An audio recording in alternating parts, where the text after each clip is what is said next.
छोटा भतीजा कहता है, उधर से भी नारा दिया जा रहा है, उधर से भी नारा दिया जा रहा है, ये कहा जा रहा है कि नहीं अब तो हम माई की पार्टी नहीं, हम बाप की पार्टी है, यानी सबकी पार्टी है। तभी तो आनंद मोहन कहते हैं कि हम न माई का न बाप का, ये सिर्फ ससुराल का। आनंद मोहन जी की बात छोड़ दीजिए, वो सब शेर आदमी है। मैं ये नहीं बोलता, आप कभी आनंद मोहन जी की लिखी हुई किताबें जो वो जेल में रहते हुए पढ़िए और फिर आप विश्लेषण करिए। एक आप आनंद मोहन जी का उदाहरण छोड़ दीजिए, आज की वस्तु स्थिति माई की पार्टी, बाप की पार्टी, ये पॉलिटिकल मंच नहीं है, लेकिन नहीं, ये माई की पार्टी थी, ये बाप की पार्टी थी, और सबसे पहले ये ससुराल की पार्टी थी। 100 से साधु, सु से सुभाष, रा से रावड़ी, ल से लालू, ससुराल। और आज भी ये ससुराल की ही पार्टी है। 100 से संजय, सु से सुनील, रा से राजेश्वरी, और ल से लखुअन। आज भी ससुराल की पार्टी, माफ कीजिएगा। तो मंगरुआ ने सजा ली है चौपाल, और जैसा कि आप जानते हैं कि मंगरुआ के चौपाल पर अक्सर भाई ही बैठते हैं, तो आज हैं छोटे भाई उमा शंकर सिंह जी। रा भू, भू रा। और बिहार में आजकल बड़ा चर्चा में है कि राज लौकुश का पर्दे के पीछे शासन, पूरा बाल का। क्या देख रहे हैं आप? नीतीश कुमार एकदम, आप शासक हैं? हम तो शुरू से ही शासक थे, मानते हैं ना? हाँ, यानी शासन किसी का रहे, कुर्सी पर कोई भी रहे, आप राजपूत हैं इसलिए शासक है ना? कहने को तो आप शासक हैं, लेकिन वाकई में है? सवाल आप ही पर जा रहा है। कहने को तो शासक हैं। लोकतंत्र में, लोकतंत्र दरअसल भीड़ तंत्र होता है, जिसकी जितनी संख्या भारी, लोहिया जी ने कहा है, उसकी उतनी हिस्सेदारी। तो जिसकी जितनी संख्या है वो ऊपर बैठा हुआ है, लेकिन शासन तो जैसा कि बिहार में नारा चल रहा है कि लौकुश का शासन, भूरा बाल का प्रशासन। राइट। अब आप सोचिए, लवकुश 23%, 37%, और प्रशासक कौन? 17%, 20%। मैं इशारों में ही अभी बता रहा हूँ, मैं भूरा बाल की बात कर रहा हूँ, 17 से 20%। आज का जो सरकार ने हमें डेटा दिखाया है उसके अनुसार बता रहा हूँ। सच्चाई क्या है ये हम और आप बहुत भली भांति जानते हैं। नहीं, लौकुश कितना परसेंट बताए? 27 + 36। 27 + 36 कितना परसेंट हुआ? सोचिए आप, लगभग 33 और 20। हाँ, हमने लौकुश की बात की है जी, हमने लौकुश की बात की है। लौ की संख्या कितनी है और कुश की संख्या कितनी है, यानी कुर्मी कितने हैं, कोयरी कितने हैं। लौकुश मतलब तमाम ओबीसी नहीं, उसमें यादव नहीं है। चालाकी यही है, चालाकी यही है। यहाँ जब दिखाया जाता है कि भूमिहार इतने हैं, राजपूत इतने हैं, ब्राह्मण इतने हैं, लाला इतने हैं, लेकिन उसमें लौकुश में ये नहीं दिखाया जाता कि फलना जाति कितना है। उसमें दिखाया जाता फलना प्लस फलना, तो टोटल इतना। मतलब अपने आप को पर्दे के पीछे रखकर गेम करना है किसी और के सहारे। तो बिहार में अभी यही हो रहा है, और उम्मीद है आगे भी यही होगा, क्योंकि लाभार्थी है ये सिर्फ लाभार्थी बनना चाहते हैं, लाभ लेना चाहते हैं, सिर्फ लाभ लेना चाहते हैं, शासन में रहना चाहते हैं, शासन में रहना। लेकिन बार बार ये भी कहा जाता है, कि 4% का हिस्सेदारी 40% है, यानी 4% आपकी हिस्सेदारी है, माने, और 40% पे आप दखल रखते हैं। तो उस दखल को लोग कैसे खत्म हुआ? भूमिहारों के विषय में अक्सर कहा जाता है कि 4% ही है, अब तो जो नया आंकड़ा आया है उसमें 2% ही दिखाई दे रहे हैं, राजपूत 2.25% है। लेकिन इनका दखल बिहार के 40% भूभाग पे है। सर देखो, जब लक्ष्मी और सरस्वती का गठबंधन होगा तो 40% हो या 70% हो, हम एसेट्स हमारे पास होंगे ही होंगे। भूरा बाल जो है, भूमिहार राजपूत ब्राह्मण लाला, हम बेशक जनसंख्या में या फिर आबादी में कितना भी % रखते हों, लेकिन हमारे पास 2 हथियार जरूर है। हम सरस्वती को पूजते हैं, यानी शिक्षा ग्रहण करते हैं, और सरस्वती ही आपको लक्ष्मी पैदा करवाती है। तो जब आपके पास लक्ष्मी होगी तो आपके पास एसेट्स होगा। तो हमारी प्रायोरिटी सिर्फ और सिर्फ सरस्वती और लक्ष्मी पर है। यही कारण है कि हम 2% हो या 4% हो, चाहे 16% हो, लेकिन हमारे पास जो सबसे बड़ा एसेट्स है वो है हमें आगे बढ़ने की सोच, आगे बढ़ने की क्षमता। नहीं, वही उसी एसेट्स की तो लड़ाई है कि आप सारा जो आपके पास एसेट्स है उनके हिस्सेदारी को मार के आपके पास नहीं, आप प्रतिभावान नहीं हैं, आप आरक्षण पर आश्रित हैं, आप आश्रित हैं, आप 5 kg अनाज के लिए आश्रित हैं, आप डेली वेजेस पर काम पर आश्रित हैं।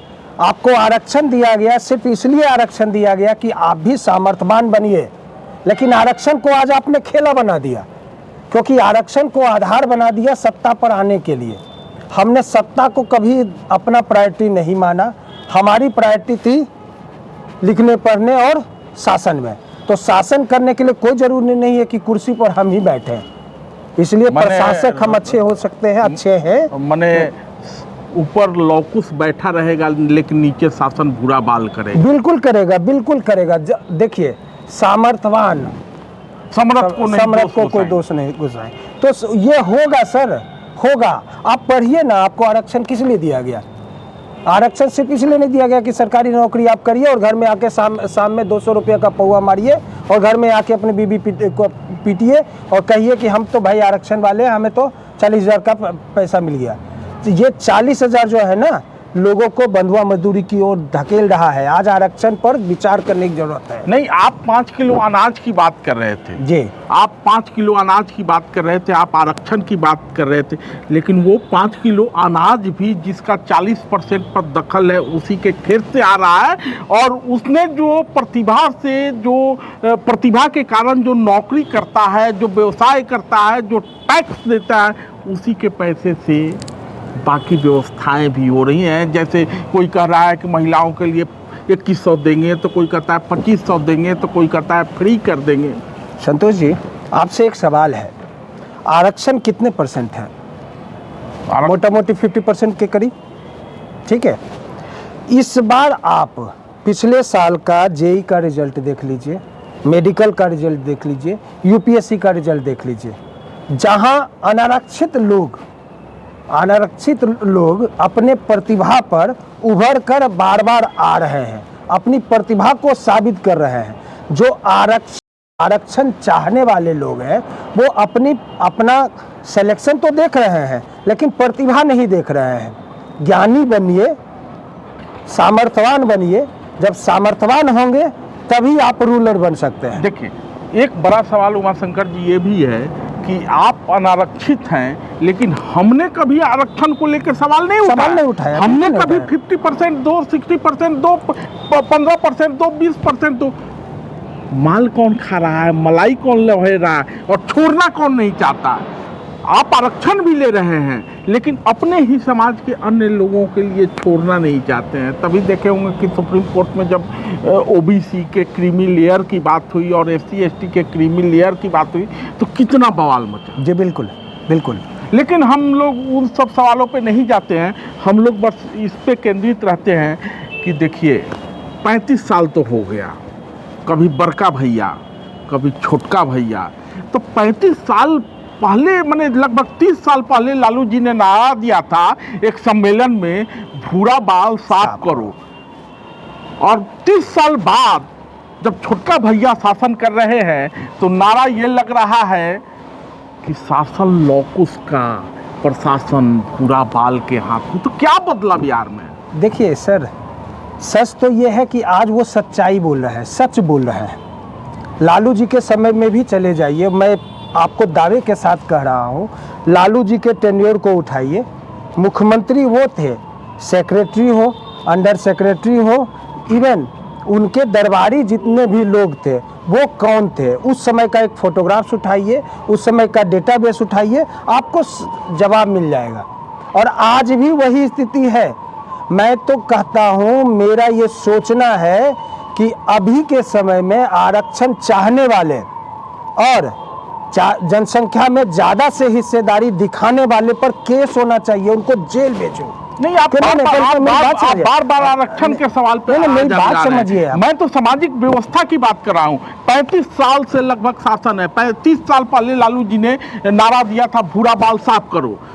जब अब नीतीश कुमार अपने आखिरी पड़ाव में आ गए हैं, भूल जाते हैं, महिलाओं की सुंदरता देखते हैं, विधानसभा में क्या क्या कहे वो सर्वविदित है।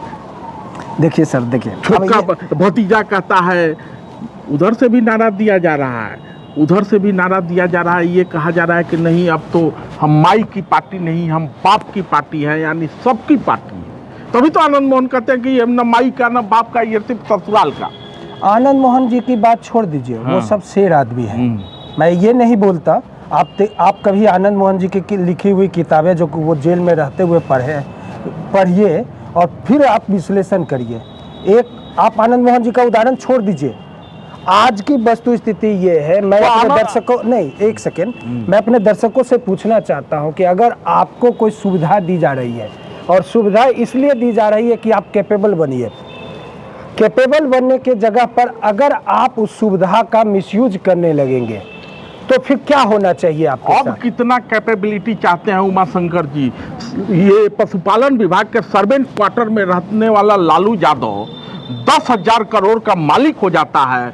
लालू राबड़ी कंपनी चल रही है, चारा घोटाला चल रहा है, नौकरी के बदले घूस के कांड में आरोपी है, बेल पे बाहर है, स्वास्थ्य कारणों से बाहर है, और बिहार में बेटे को मुख्यमंत्री बनाना चाहता है। मैं बहुत खुश हूँ। लालू के लूट पे खुश है? हाँ, बहुत खुश हूँ। मुझे बहुत खुशी है कि लालू ने लूटा, लेकिन लालू के जाति का क्या हुआ? क्या वो संपन्न हुए? लालू के जाति को यही सोचना चाहिए, यही नहीं, नीतीश के जाति को भी यही सोचना चाहिए, रामविलास के जाति को भी यही सोचना चाहिए। रामविलास कैपेबल हो गए, लालू कैपेबल हो गए, उनका परिवार संपन्न हो गया, सत्ता का मजा वो लेता रहा, लेकिन उनके जाति का क्या स्थिति रही उस समय से लेके आज तक? सोचना इस पर है। बुद्धू मत बनिए, बुद्धू बनाया जा रहा है। ये पांच लोग ना पूरे समाज को, बिहार के लगभग 50% आबादी को बुद्धू बना रहे हैं। और अगर यही स्थिति रही, भीड़ तंत्र में बुद्धू बनने की स्थिति रही, तो आगे भी यही हाल होगा। फिर ये मत बोलिएगा कि हमने मूस खाना, आज मूस नहीं खाया, खाना पड़ेगा, आपको चपरासी बनकर ही रहना पड़ेगा। और यही नहीं, 9 महीने अगर आपकी सैलरी भी रोक दी जाएगी तो आप उंगली नहीं उठा पाएंगे, क्योंकि वो कहता है कि मैं संपन्न हूँ, जो कहता हूँ वो करो। इसलिए इस नीति को पर आप विचार करिए, संपन्नता आप में लानी है। ये तो बुद्धू बनाते ही रहेंगे, और ये हो चाहे मैं हूँ, भूरा बाल हूँ, क्योंकि मेरे पास लक्ष्मी है और मैं सरस्वती पर विश्वास रखता हूँ, तो मैं संपन्न ही रहूँगा, क्योंकि हमें अपने कर्मों पर विश्वास है। आप कर्म नहीं कर रहे हैं, आप अपने फॉलोअर्स अपने भगवान बना रहे हैं। लालू यादव हो, नीतीश कुमार हो, जीतन राम मांझी हो, जितने भी कोई आता है कहता है हम फलना का बेटा, तो हम चिल्ला का बेटा, तो ये बेटा, तो वो बेटा। बेटा है क्या? आपके घर का वो बेटा बन पाया क्या? नहीं बन पाया। वो खुद का बेटा बना, अपने बेटे के लिए सब कुछ किया, आपके लिए कुछ नहीं किया। कभी आप सोचिए, आज मेरे वीडियो को देखने के बाद सोचिएगा जरूर कि क्या आपके जो बच्चे अभी स्कूल जा रहे हैं, प्राइवेट स्कूल जाते हैं या सरकारी स्कूल जाते हैं, या नहीं भी जा रहे हैं, तो आपका जो नेतृत्व करता है, जिसके लिए आप पागल हो रहे हैं ना, जिसको आपने भगवान बना रखा है, याद रखिए भगवान का अस्तित्व तब तक जब तक भक्त हैं। आप भक्त बने हुए हैं, जिस दिन आप भक्तगिरी छोड़ दीजिएगा ना, तो भगवान यूं ही चले जाएंगे। इसलिए 5 भगवान की बातें नहीं मानिए, खुद की दिल की मानिए। ये सब बुद्धू बना रहे हैं। आज जो हम लोग भूरा बाल कर रहे हैं ना, ये भी हमें आपको बुद्धू बनाने का एक पैमाना हो सकता है। इसलिए सोचिए, कैपेबल बनिए और दिमाग से यूज करिए। ये लोग बुद्धू बनाएंगे शासन करने के लिए। नहीं, ये लोग बुद्धू बनाएंगे क्या? उस समय लालू के समय भी नवरत्न वही थे, आज भी 2-3 चौधरियों की ही बात हो रही है। नीतीश जी घिरे हुए हैं। कहा यह जा रहा है कि पार्टी जो है संजय झा के पास है 10 MP। नीतीश कुमार जी के राज में किसी माई के लाल को यह ताकत नहीं है कि राइफल का गोल निकाल के बाहर कर सके, और अगर बाहर निकलेगा तो वो जेल की हवा खाए। कहा यह जा रहा है कि पार्टी जो है संजय झा के पास है 10 MP। नीतीश जी भले बिहार में लौटेंगे, पलटेंगे, सलटेंगे, लेकिन कहा जा रहा है कि 12 में से 10 रहेंगे, तुरंत फाकने के लिए तैयार है। रहेंगे सर, वो रहेंगे, चिंता और मत वहां करें। भी नीतीश जी के इर्द गिर्द ये चौधरी, वो चौधरी, वो चौधरी। आखिर भूरा बाल को कितना नीचे ले जाइएगा? 35 साल हो गया, बहाना पर बहाना, बहाना पर बहाना, भूरा बाल साफ करो, भूरा बाल साफ करो, और अंत में नारा वही देना पड़ता है कि शासन लौकुश का, प्रशासन भूरा बाल के हवाले। तो फिर आप भूल रहे, ससुराल का भी शासन होगा। ससुराल 55 साल तक नीतीश का बेटा ब्याहे नहीं करेगा। अब तो ससुराल और क्या नाम है कि अब उससे ज़्यादा नहीं कहूँगा, सरवा की चर्चा राबड़ी देवी कर चुकी हैं, और वो सरवा आज 10 MP लेकर उड़ने के लिए तैयार है। ये दुनिया देख रही है, और नीतीश जी को ठकमुर्की मारे हुए हैं। मने लौकुश का शासन और प्रशासन भूरा बाल के हवाले। बिल्कुल रहेगा सर, आप भूरा बाल छोड़ दो। भूरा बाल में भूमिहार, राजपूत, ब्राह्मण, लाला हैं, ये सब उद्यमी हैं, शिक्षित हैं, वो जानते हैं हम दो हमारे दो की बातें। हम आपके जैसा ओडी पर नहीं चलना चाहते हैं, न दिखाना चाहते हैं। हम एसेट्स बनाते हैं, हम ज़मीन खरीदते हैं, और हम अपने बच्चों को कैपेबल बनाते हैं। तो मगरुआ उनको दूसरे शब्दों में कहता है कि जो हमारे पुरखे पुरनिया जो कट्ठा, 2 कट्ठा, बीघा, 2 बीघा, 4 बीघा, 10 बीघा छोड़ के गए हैं, आज अपने फुटानी में उड़ाना मत, क्योंकि वो बना हुआ है तभी सम्मान बचा हुआ है। अगर उड़ा दोगे तो उसी कट्ठा, 2 कट्ठा पर गांव के चमरकट का भी, और लौ का भी, कुश का भी, और यादवों का भी, सबकी नज़र लगी हुई है। वो कट्ठा, 2 कट्ठा बना रहेगा तो पूछ बनी रहेगी, नहीं तो पंडमरू हो जाओगे। धन्यवाद। धन्यवाद। बीलों और नदियों की कोई जाति और स्थान नहीं। जिंदाबाद जिंदाबाद। रास्ता बना लेता है या रुक जाता है, झील बनता है।